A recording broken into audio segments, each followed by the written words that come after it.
A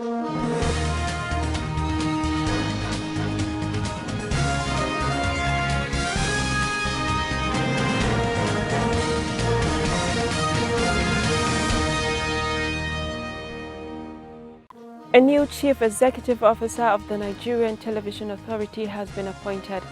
Nobody can eliminate any particular religion in Nigeria, says Sultan of Sokoto. Zamfara State National Union of Roads Transport Workers settles 60% debt. And business, 95.4 million liters crude oil stolen daily. On international news, President Joe Biden meets with Prime Minister Kishida of Japan.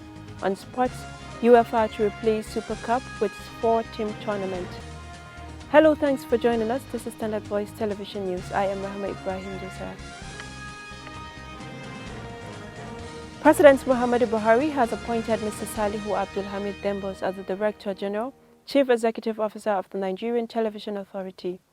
The Minister of Information and Culture, Alhaji Lai Mohammed, announced the appointment in a statement in Abuja on Wednesday.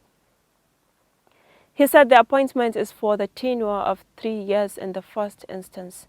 Until his appointment, Mr. Dembos was the Executive Director Marketing of the NTA. His career as a media professional spans over 20 years. He served as General Manager of 2 NTA stations in Lokoja and Kano, and as a Zonal Director NTA Kaduna, among other appointments. In commemoration of the International Day of Peace 2022, the Sultan of Sokoto, Muhammad Saad Abubakar III, disclosed that it is not possible for any religion to supersede another religion in Nigeria, as God, who created the different religions in Nigeria, did not make mistakes. The Sultan said peace is not the absence of war, saying peace is just the absence of injustice, adding that peace is very important for the progress and development of a nation. In a related development, the Nigeria Security and Civil Defense Corps Zamfara State Command has been highly extolled by the Deputy Governor of Zamfara State, Senator Hassan Mohammed Nasiha, for organizing a robust stakeholders peace talk forum in Gusau, the state capital, in commemoration of the 2022 World Peace Day. This gathering will certainly oil our ego toward providing veritable means of addressing our security concerns. As concerned Nigeria and as a government, our determination is to tackle the precious security situation in our state. I hope and I pray that whatever effort to be put in place will become a stepping stone to building everlasting peace in this state. Similarly, the Zamfara State Council of the Nigeria Union of Journalists, under the council chairman, Comrade Ibrahim Musa Mizari, has called on all people of the state to embrace peace. Also, in commemoration of the International Day of Peace, the Youth Assembly of Nigeria Zamfara State Chapter has stressed the urgent need to recommit to dialogue and the promotion of tolerance, diversity, and a culture of peace building. The Youth Assembly said building sustainable peace is at the core of its mission and activities.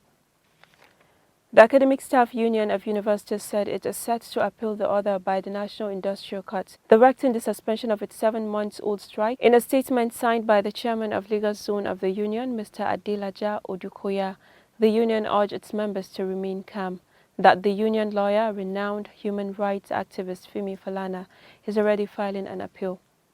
The union urged members and Nigerians to remain united, even as it suggested that the order will be vacated. Chairman, Zamfara State Council of Chiefs and Emir of Zamfara Anka, Alhaji Atahiru Ahmad, has advocated for more remuneration for teachers, saying there is need to redress the unfair treatment in the teaching profession. The Emir spoke during a one-day dissemination meeting with education stakeholders and teachers' recruitment and deployment policy and the Teachers Management Information System held at Karma Hotel in Gusau, the state capital. He said the teaching profession deserves to be honored and its lost glory must be brought back. The Emir, while charging education stakeholders at the meeting, made reference to the past when teachers were highly respected and dignified with all sorts of incentives.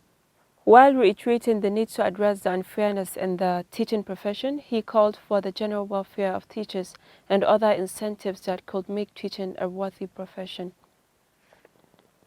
The Zamfara State chapter of the National Union of Road Transport Workers has settled 60% debt it owed Zamfara Poverty Alleviation, an agency of the Zamfara State government. This was made known by the state chairman of the union, Alhaji Hamisu Kaswar Daji, in Gusau, the state capital. According to him, the preceding governments of Honorable Abdulaziz Yari Abubakar have procured vehicles to the union on loan basis under ZAPA programs, and since then, all the beneficiaries have commenced refunding the money. Alhaji Hamisu said during his tenure as the substantive chairman of the union in the state, he swung into action to ensure that all the beneficiaries have paid their monthly refunds, which resulted to the 60% of payment. The chairman also thanked Governor Matawale for assuring them of over 120 new brand vehicles, which will be given to them on loan basis. As according to him, this is part of his gesture in uplifting the standard of his people so as to avoid redundancy. Mr. Gang Quanrong, a 47-year-old Chinese citizen who was alleged for killing Omokusum Sani, was arraigned at Court 30 Zangiru Road, Kano for culpable homicide. The Kano State Police Command's Public Relations Officer SP Abdullahi Haruna Kiawa revealed. Mr. Quanrong allegedly killed Omo at her residence in Jambulu quarters of Kano Metropolis after a misunderstanding between the two, which resulted to the attack using a sharp knife that inflicted deep cuts on her neck. The Chinese business community in Kano, under the leadership of its traditional title holder of Wakilin Mutan in China, Mr. Mike Zhang, has condemned in totality the act of brutal murder of the 22-year-old Nigerian. Mr. Mike, in a statement, further explained that the Chinese community is fully in support of the law taking its proper course. And in business news, Audio Jungle.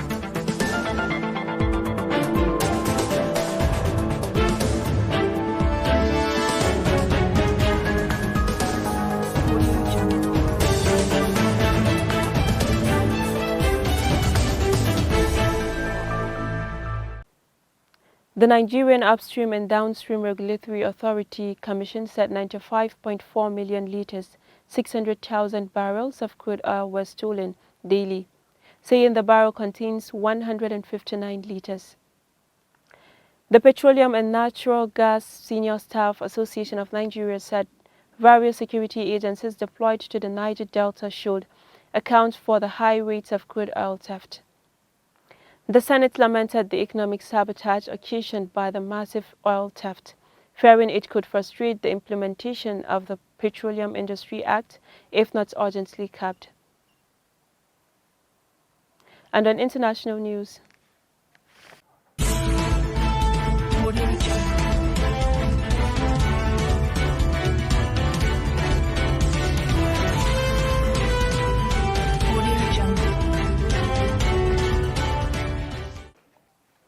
President Joe Biden met with Prime Minister Kishida of Japan on the margins of the United Nations General Assembly in New York. The two leaders discussed the importance of advancing a free and open Indo-Pacific, emphasizing the importance of strengthening and modernizing their security alliance. During the meeting, President Biden thanked Prime Minister Kishida for Japan's historic $1.08 billion pledge to the Global Fund's 7th replenishment. And let's have a sports update with Omokoso Muhammad.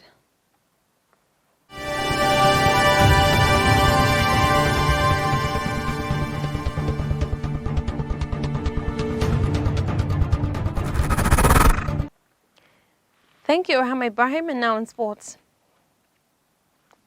Europa's football governing body, UEFA, is considering plans to revamp the Super Cup. According to the Mail, the body are considering plans to replace the Super Cup with a new 4-team tournament as they seek to increase their income. The tournament will consist of 4 teams in similar formats to that of the Spanish Super Cup. The invited teams would consist of the winners of the Champions League, Europa League, the European Conference League and the MLS. It would be a summer tournament and there is potential for the matches to be taken out of Europa as UEFA pursue fresh audiences.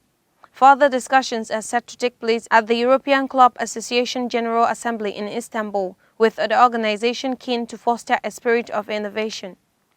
Still in sports, amidst uncertainty over the elective congress of the Nigerian Football Federation slated for Benin City, former governor of Zamfara State Alhaji Mahmoud Shinkafi has urged delegates to elect Alhaji Ibrahim Musa Gusau as the next president of the NFF for the growth of football in the country. Alhaji Shinkafi described Alhaji Gusau, who is the chairman in the current executive board of the NFF and also the chairman of Zamfara State FA, as a team player and goal setter with the capacity and competence to take over as president from Amaju Pinnick.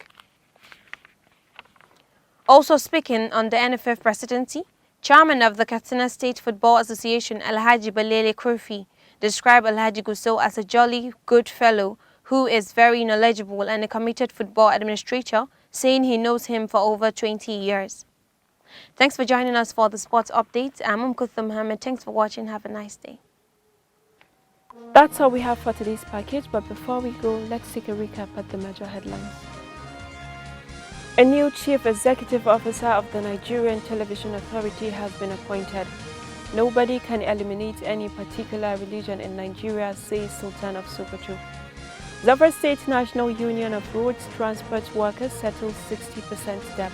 And business, 95.4 million liters crude oil stolen daily. On international news, President Joe Biden meets with Prime Minister Kishida of Japan. On sports, UEFA to replace Super Cup with 4-team tournament. On behalf of the production team, Head of News and Current Affairs, I still remain Rahama Ibrahim. Do have a nice day and keep watching Standard Voice Television.